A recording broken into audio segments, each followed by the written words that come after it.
Go out of here, back to the abdomen, or the full body or the rhythm. Go down.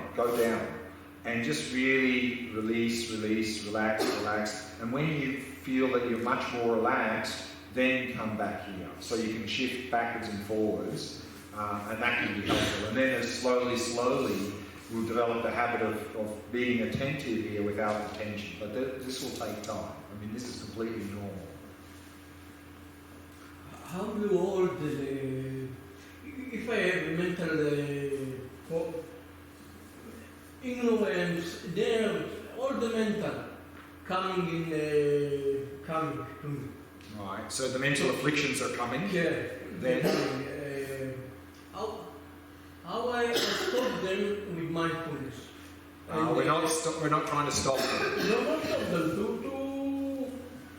To observe them. Yeah. To observe them and to live with them without the. So here in this practice, if a thought or an emotion arises, then we just let it go and come back. We let it go. So we don't want to fight with it. We're not trying to block. We're not trying to suppress, because that's just going to make it worse. Let them be there, but we're just not interested in them. We're only interested in the breath. If we start to get pulled away, just keep coming back. In the practice tomorrow, that's going to be even more helpful, because in the practice tomorrow, these thoughts and emotions and so forth are part of the object. So we're actually observing them.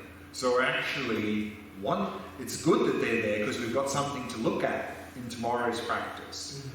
But regardless of whether we're observing them in the practice tomorrow or here letting them go, we don't want to get in a fight with them. We're not trying to suppress them or get rid of them, because otherwise they're just going to get worse. Okay, so that's the key is let them be there. And in this practice, if you get pulled away by them, just come back to the breath. Keep coming back to the breath, that's all. So don't fight. But also don't allow yourself to follow them. So they're the two extremes, either following or fighting. The middle way is let them be there, they can be there, we're just not interested in them, and just stay with the breath, that's all. You say that after we choose our object, we should stick to it, the one that's best for us. And on the other hand, is there importance to do it like by the order of the relaxation, stability, clarity? So I said, and that's also the general recommendation, that for this practice, find an object that works for you and then stick with that object. But that's, of course, assuming that we're going to put a lot of effort into this practice and try to move along the stages of progress. So what we're going to see tomorrow a little bit, also a little bit of a recommendation sometimes from Alan Wallace, is that we can start, if we want to use the mind or awareness or something, but we find it too difficult, we can start with the breath, work with the breath for some time, and then we can later we can shift to using the mind, because our mind is more stable. But your question, I think, is more relating to, if we're using the breath, do we have to establish relaxation? Do we have to use the full body? And then do we have to use the abdomen for stability? And here, no. All we're saying is that each one of those is particularly suitable for that. So for relaxation, it's very suitable. For stability, the abdomen is suitable. And for this is clarity. We can start from the very beginning here with relaxation, stability, clarity.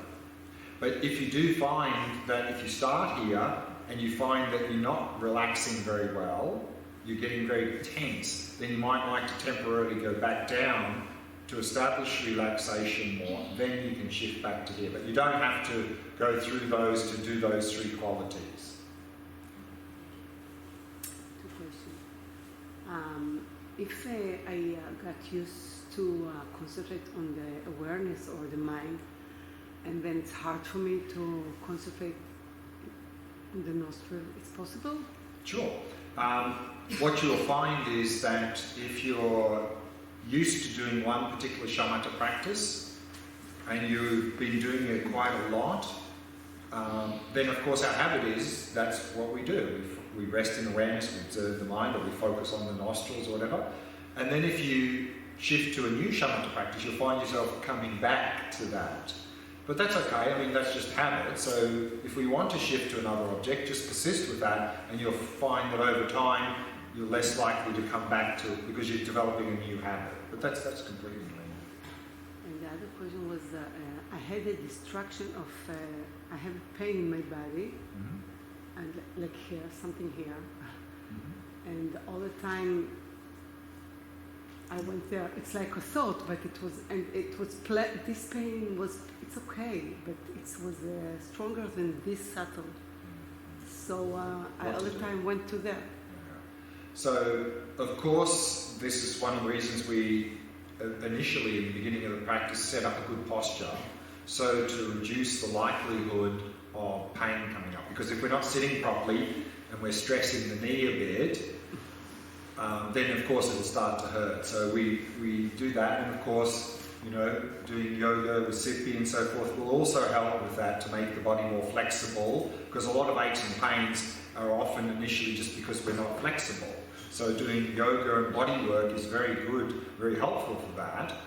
But if you do have a particular point in the body where a lot comes up, then of course initially just let it go, come back. But then if you find that it's getting to the point where it's getting very strong and even shifting the meditative posture doesn't alleviate it, what you could do temporarily to avoid going in, because what we don't want to do is go away, because that will just put all of our attention and it will make it more discomfort. So to a little bit avoid that, if you find that you're trying to come back but you keep going there and adjusting posture doesn't help, then what you can do for the rest of that session is just go there and focus on that. Use that as the object, because then you've got something to focus on. And also what can happen is that can help you avoid getting into aversion for that. It was not aversion, it was like, it was strong, so it pulled me, and it was okay. I didn't fight with it, but I was not there. But of course initially, just keep coming back. But if you find that even doing that eventually it's still pulling you, then you could, it's like, same example, sound. For a beginner, sound is a big distraction. And let's say you're meditating at home and normally it's fairly quiet, but on a particular day your neighbour's doing some renovation work and they're banging on the wall constantly. Of course that's going to pull your attention, just come back. But if you keep banging, then of course what you can do is go, okay, I'm going to focus on that sound for the rest of the meditation, to avoid then going. Yes. And because what happens is, often that's what people do, they have a lot of aversion to sound, and then even small things become big. So to avoid that aversion, then in that case you could shift to that sound and go, okay, let's focus on that for the rest of the session. And also with heat waves. Sorry, heat waves. Heat waves. Yeah. You're going to have a lot of things happening in the body, but again, those sorts of things tend to come and go. So don't go shifting to those, because you'll get a lot of different things happening in the body. I mean, heat is very common, particularly in the center of the chest, vibrations, electrical things happening in the body, tingling, all of these things are very common. So but they'll come and they'll go. So they'll come and go. Just stay with the object. Don't get caught up in those things. You talked about not following your thoughts and emotions, but I find it hard for a few reasons. One is that I hardly have time to do it. I have time, I just don't use it for it normally. I usually don't really actually just look at my mind, but just let it go. And that's one thing. Other thing is that I find it, one, interesting. What's interesting? My mind. Yeah, sure. On there. Of course, it's always interesting. And it helps me resolve things. Sometimes, not always. Sometimes it's just compulsive. Right. And the thing is, maybe it's the modern lifestyle too, probably. And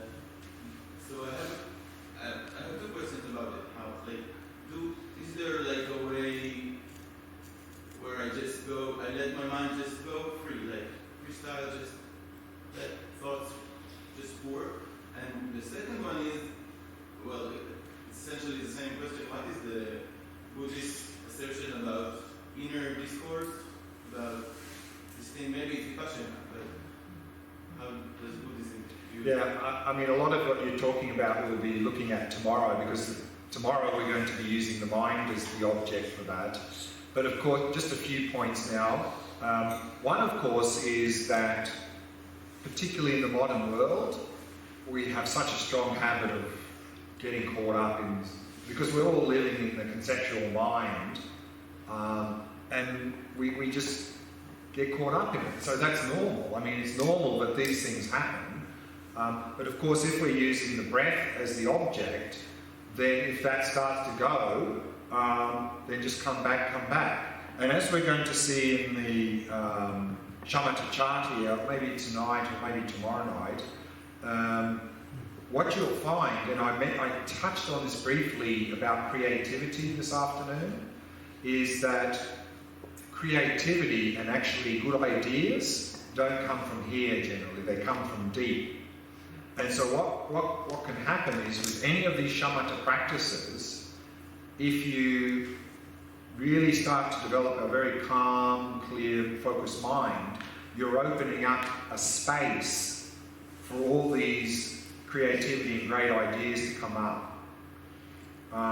But if we're in the middle of a shamatha practice and these great ideas come up, that's not the right time to follow them and entertain them. It's just if some great idea in the middle of this practice comes up and you go, good idea, I'll look at that after the meditation. And if you're worried about forgetting it, you can even have a little notepad next to where you meditate, jot it down and go back to the practice. Because otherwise you will find, as we get deeper into the practice, a lot of these great ideas and intuition and things really comes up quite a lot. But we can attend to that after. But more on your question, I think we'll cover in tomorrow's practice, because we're going to be using the mind as the object tomorrow.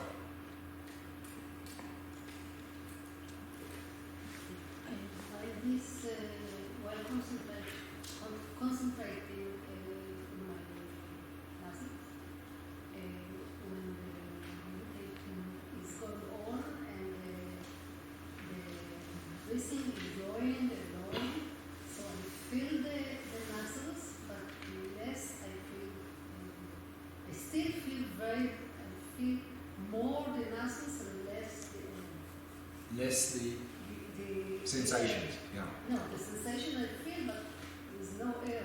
Yeah. Yeah. So this is a very important point, and this is what also I was just going to mention now, so I'll bring it in, is that this practice has really what's called a biofeedback loop built into it. And you may have noticed already, and that's what you've noticed, is when you start to settle down the mind, your breathing starts to settle down, which means the flow of air gets less here, which means the sensations get subtler, which forces us to pay closer attention, which increases the clarity. But equally the opposite is true, is if our mind is a bit agitated, then the breathing gets more coarse, the airflow gets stronger here, and it's easier to detect the sensation, so that helps to avoid getting distracted. So we have this sort of biofeedback loop which helps improve clarity and helps to avoid distraction.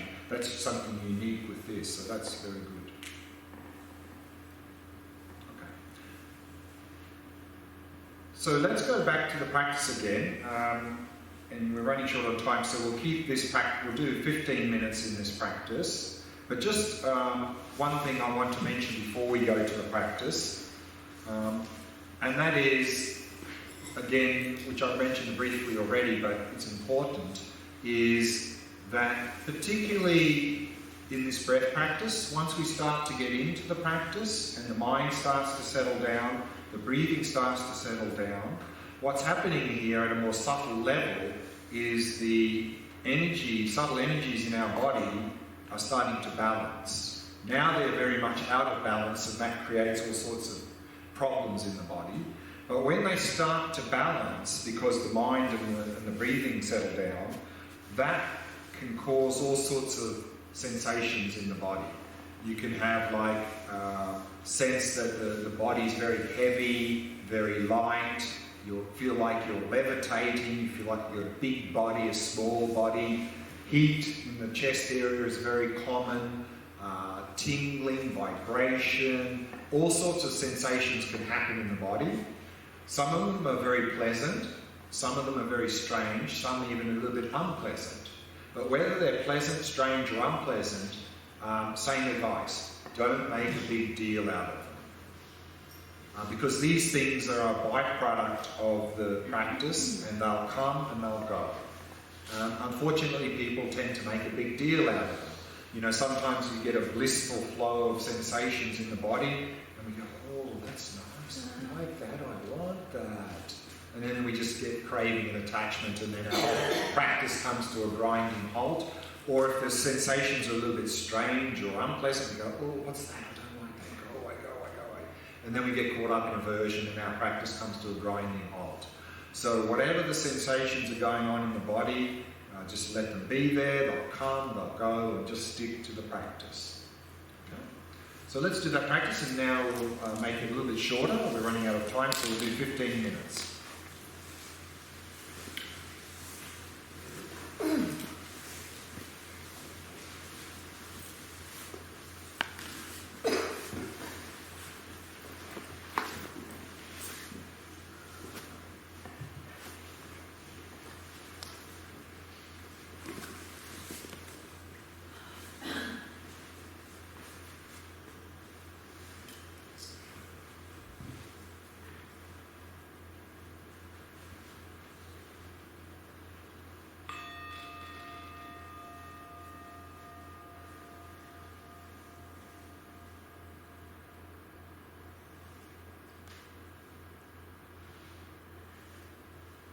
Setting the body into a state of relaxation, stillness, and vigilance.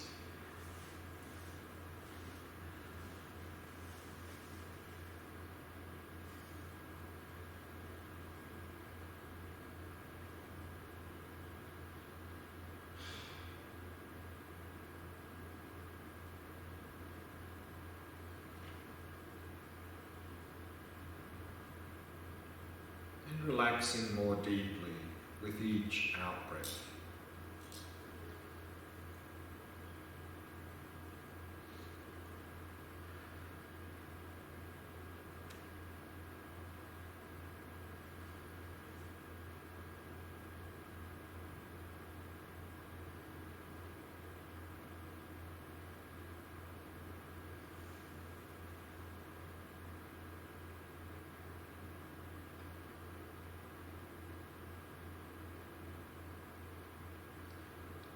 Breathing flowing naturally and effortlessly.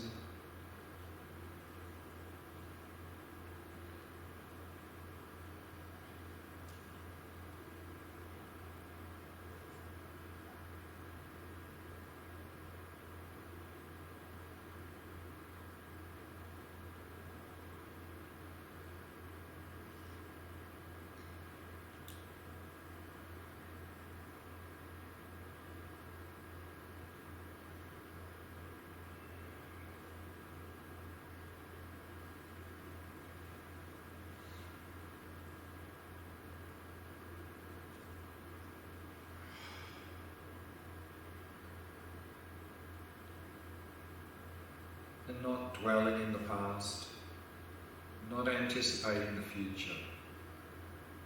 In particular, letting go of any expectations for this practice. Letting go of all of these things. And simply allowing the mind to come to rest in the present moment. And simply becoming aware of the rhythm of the breath.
So whilst maintaining that basis in relaxation,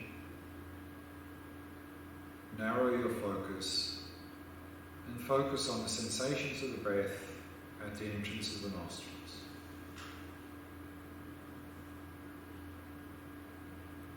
And sustain that with mindfulness. And monitor it with introspection.